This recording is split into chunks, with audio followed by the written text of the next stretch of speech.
I'm with Here to Shock in the Victoria Handicap. Here to Shock over the top. Sione can't go with it. Here to Shock. Here to Shock won it for Stacky. But I'm with Frigid and Regal Asmon in the last. Regal Asmon takes the lead and won the last. Regal Asmon a half-length bell. Placia Frigid then far flung. That's my top four for the Doncaster Mile. I'm with Celestial Legend. And here he is, Celestial Legend, bombing them wide out. Celestial Legend won the Doncaster. In for second, Riff Rocket has to be respected. He's Riff Rocket. Riff Rocket, Chaya Wolf, nothing in this. Riff Rocket just in front, clings on. Riff Rocket beat Chaya Wolf.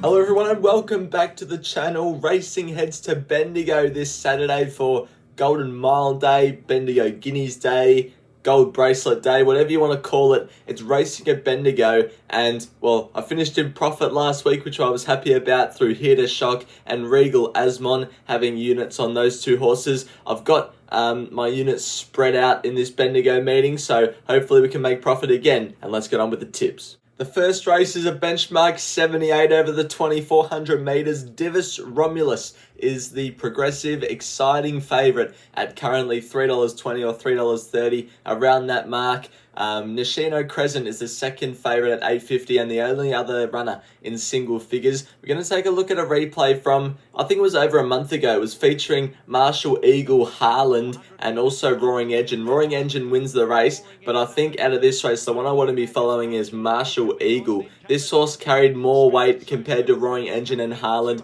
on this day and ran a cracker of a race. Once it got to the front, got a bit lost, wondered, oh, what am I doing here? So that's not a great sign when you're tipping it on top. But I just think with the weights, it's coming back 4 kilos on the winner that beat it there, and it draws gate 3 for a good run. It's off a bit of a freshen up because it went to the Valley out of that run, and I just don't know if it handled Mooney Valley, so they freshened it up, and I think from gate 3 can be around midfield and represents good value at $18, ahead of in second Roaring Engine, who did well to pick it up last start, can't be dismissed. In for third, I've got Harland, good at Mooney Valley last start behind Strawberry Rock, who's come out and obviously run second in the Roy Higgins, and then before that, obviously in the replay we just saw, it was really good as well. And then Nishino Crescent in for fourth can map well from the gate and be running well. I've left Divis Romulus out of my top 4. It can win, but I think it's been well found in the market for mine. I'm with Marshall Eagle at a price in the first. Race 2 is the 2-year-old race. I'm pretty sure Bold Bastille will be winning that, but you'll have to stay tuned for my Twitter and YouTube community tips on race morning. However, race 3 is a benchmark 70 over the 1,300 metres. We've got joint favourites up the top, Electric Impulse and Mancier, both at $4.80. Presto first up is at $8.50. Then you've got Girl at $10.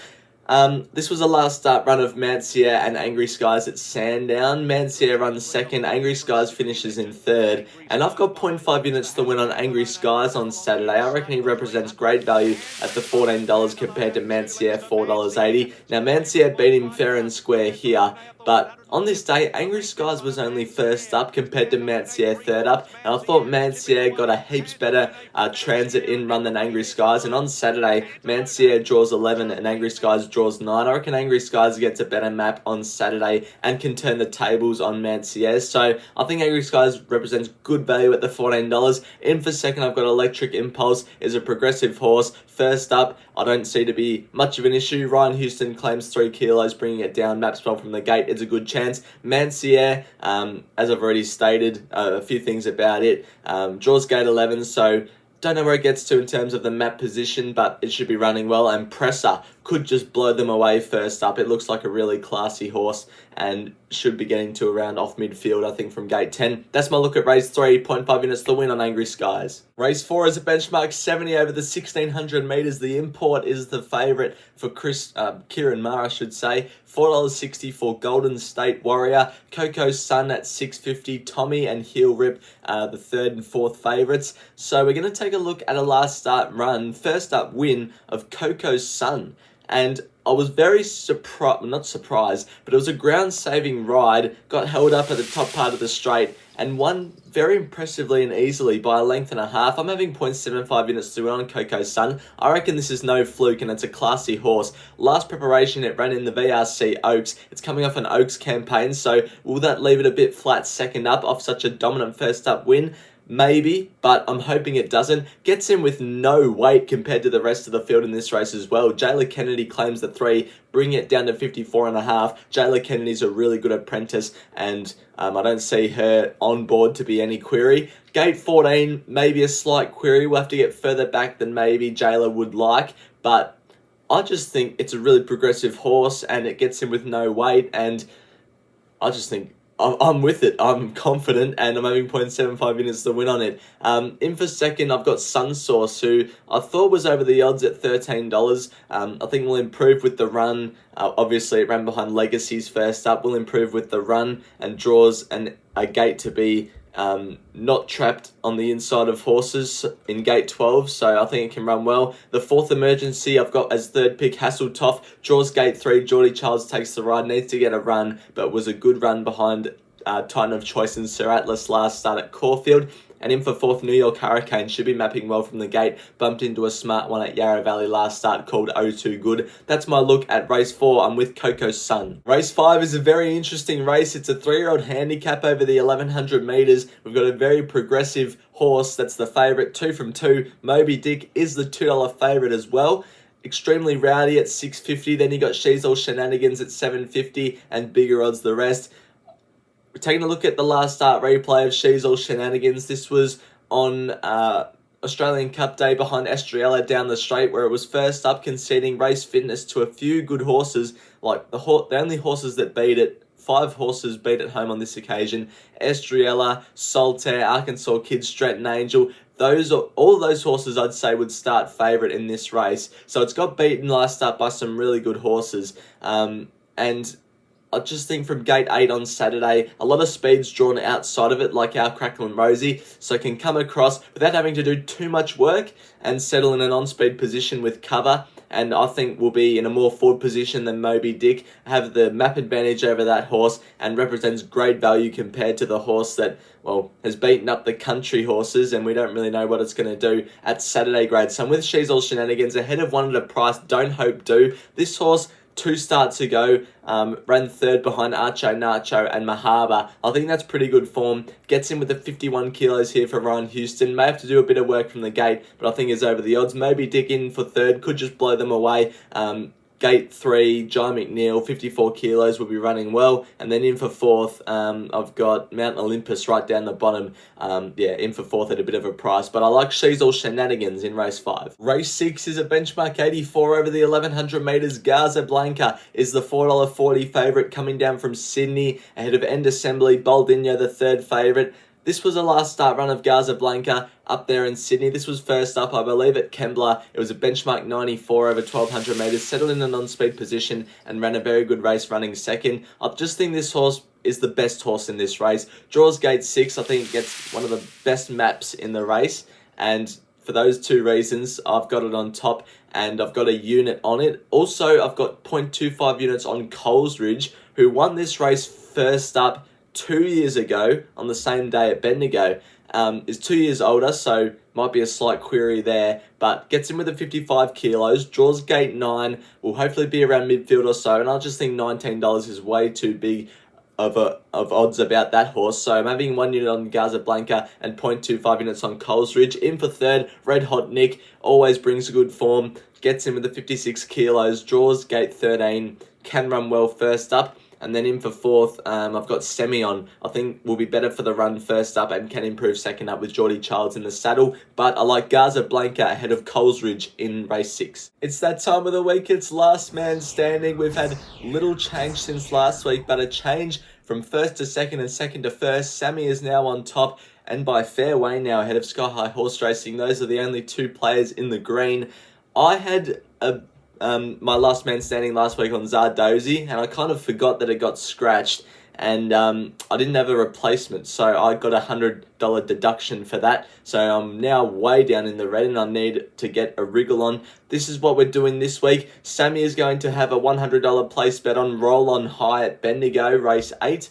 And then we're moving on to Sky High Horse Racing. He's trying to win it with a multi. He's going Bold Bastille into Lady of Camelot into Orchestral. And then $100 the win on Papillon Club and $100 the win on Foxy Frida. Simon is having $250 each way on Cranbourne Friday night Race 4, number 1, Red Stiletto. I know he has a share in it, so good luck, Simon. We'll all be cheering on. Moving on to Geordie, 250 each way on Via Sistina in the Queen Elizabeth. And then I'm going just for a regular multi, or an all-up if you want to call it that. Orchestral the win into Cascadian the place. Hopefully I can make up a bit of ground. Race 7 is the Bendigo Gold Bracelet for the mares over the 1400 metres. Belle Riche is the favourite at $4.20, ahead of Lady Jones at $5.50, and Cyril Miss on the comeback at $6.50 off a bit of a suspension. Lady Jones, this was its last start run at Caulfield on All-Star Mile Day. I was on it this day and I liked what I saw. It settled, well, the winner Waltz On By had its back, but it ran really well first up, and for Craig Williams in the saddle, and I'm with it again. I'm having 0.75 units the win on it. I think it and Belle Riche, they don't bring similar form lines, but I think the form lines that those two horses bring are about as strong as each other, and Lady Jones gets 2 kilos off Belle Riche and also gets the benefit of the first up run and is second up into this Saturday. So I think it takes more improvement than Belle Riche, and I've got Lady Jones on top. Should map well from the gate as well in gate 5. Belle Riche second, probably should have won last start, but drew the wrong gate. Draws gate 1, will be in a more forward position. It can most definitely win. Nunthorpe in for third, will be in a non-speed position for Luke Nolan and be running well. And then in for fourth, I've got Pickeroon at a bit of a price. Ran in the same race as Belle Riche last start, didn't disgrace itself, and I think is over the odds at $23. That's how I'm seeing the Gold Bracelet, Lady Jones for me. Race 8 is the Bendigo Guineas for the 3-year-olds over the 1400 metres. Roll On High is the favourite at $3.10, ahead of the exciting War Machine at $5 and the even more exciting Sunshine in My Pocket at $6. This is an action-packed race. This was a last start run of Roll On High in the Sunline Stakes at the Valley, where on William Reid Day, where I was very confident on its chances, and even though it ran fourth, it disappointed my expectation. Beaten by Eternal Flame and Runwood again and all those horses. I'm just putting it down to, had to come back from a Sydney trip because it went first up into the Surround Stakes. Coming back from a Sydney trip onto a Moonee Valley surface, stepping up in distance, I just think experienced a little bit of second up syndrome and was a bit flat. So I think now third up, draws gate 14, will need the race shape to work its way, needs to suit run on horses this race for me to get my units back, because I'm having 1.25 units on Roll On High.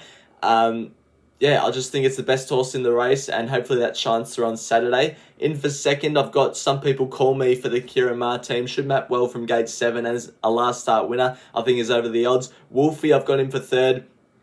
We'll get a mile back and need to make up a stack of ground, but I think it's one of the best horses in the race and can sneak into a minor placing. And War Machine gets the map favours, but steps up in class and has been well found by the market at the moment at $5. I'm with Roll On High in the Bendigo Guineas. Race 9 is the listed Golden Mile over the 1600 metres. Golden Path is the favourite at $7. It's a wide open race, this one. And then we've got joint second favourites, Foxy Frida and Euphoric are both at $7.50. We're going to take a look at a last start effort of Golden Path and Euphoric. This was at Flemington. This was behind He's Our Bonneval. And I thought these two horses produced very good runs. Keep an eye on Golden Path. Never really gets a crack at them. Never gets a chance to build momentum. And finishes just behind Euphoric in the end. I think I'm with Golden Path on Saturday. I'm having 0.75 units to the win on Golden Path. I just think from gate 4, it maps really well on speed, gets in with the 54 kilos, the lightweight, up to 1600 metres where it's done it before. So I like Golden Path, and I think it can take out the Golden Mile ahead of Euphoric. I think that form line is the strongest. So I've got Euphoric in for second. Should be running on well from gate number 6. And then in for third, who have I got in for third? Sir Davy, the last start winner at the Valley, should be making a wide sustained run and can do the same as last start. Belle Plaisir in for fourth off the week back up. Draws a tad wide, but will be running well. I like Golden Path in the Golden Mile. Race 10 to finish the day is a benchmark 84 over the 1400 metres. Sholton Lane coming back first up is the $3.70 favourite, ahead of Extra 2 at $5. Then you've got Bel Air, who's at $8.50. Double Figures the the rest. We're going to take a look at the same race we just took a look at, but this time highlighted is Rheinberg, Dashing, and Green Fly. Now, I don't think I've ever done this before, but my on-top selection isn't the horse I'm having units on. I'm having units on the one I've got in for second at the moment, Green Fly, just because I think it's a crazy price. Did some really good work through the line first up before being restrained on the line because it was getting close to the heels of Dashing. And I just think now, second up, takes benefit from that first up run. Gate 14 will be back and wide, not wide without cover hopefully, but will be swooping wide on the track where hopefully the inside is chopped out and Green Fly's in the good part of the track come this stage of the day. And I just think it's way over the odds and it's been totally forgotten by the market. It was gelded heading into this preparation and I just think the market's completely missed it. I'm having 0.25 units to win on it, but my on-top selection is Rheinberg. It was my on-top selection last start in that Flemington race. I just think it was a bit flat and didn't handle the good 3 conditions. Hopefully it's a good 4 by the end of the day. I would have been really confident if it had have drawn a gate, but because it's drawn gate 15, I'm a little bit apprehensive as to say it's a really good chance, but I just think it's at the wrong price at $13 because I think the market's basically judging off what it did last start. If you judge off what it did first up, it would almost be favourite for this race. So Rheinberg on top for me, Green Fly having units on, in for third Shulton Lane, draws well, will get the race shape to suit and can win first up, and then in for fourth, Dashing, that's the one, draws the car park, but gets the claim for Sheridan Clark and ran well last start. I'm with Rheinberg and Green Fly in the curtain closer. It's now time for the quaddie. Last week missed out on the 2 horses that paid a big price, Gold Wolf and also Captain Envious. Missed out on those 2. Still haven't won a quaddie for the 25th quaddie in a row, so don't follow this, but this is what I'm doing this week. I've got in the first leg, race 7, number 4, Nunthorpe, number 5, Pickeroon, number 7, Ballet Reach, number 10, Lady Jones. In the Bendigo Guineas, I've got 1, Sunshine in my pocket, 3, Wolfie, 5, Some People Call Me, 8, Roll on High, and 12, War Machine. And then in the Golden Mile, I've got 7, Frankie Pino, 9, The Summit, 10, Belle Placia, 12, Sir Davy, 16, Euphoric, and 17, Golden Path. And then in race number 10, I've got Dashing, number 4, Dashing, number 6, Rheinberg, number 7, Green Fly, number 10, Shulton Lane, and number 2, Bel Air. That's what I'm doing for the quaddie this week. Thank you everyone for tuning into my preview of Bendigo Guineas or Golden Mile Day or Gold Bracelet Day, whatever you want to call it. 8 horses that I'm having units on this Saturday, so I think I need 2 of them out of the 8 to win to make a profit. So hopefully 2 of these, or actually hopefully all of these get up, but realistically hopefully 2 of them, at least 2 of them get up and I can be happy again heading into next week. So thank you everyone for watching. I'll see you in the next video. Good luck this weekend. Bye for now.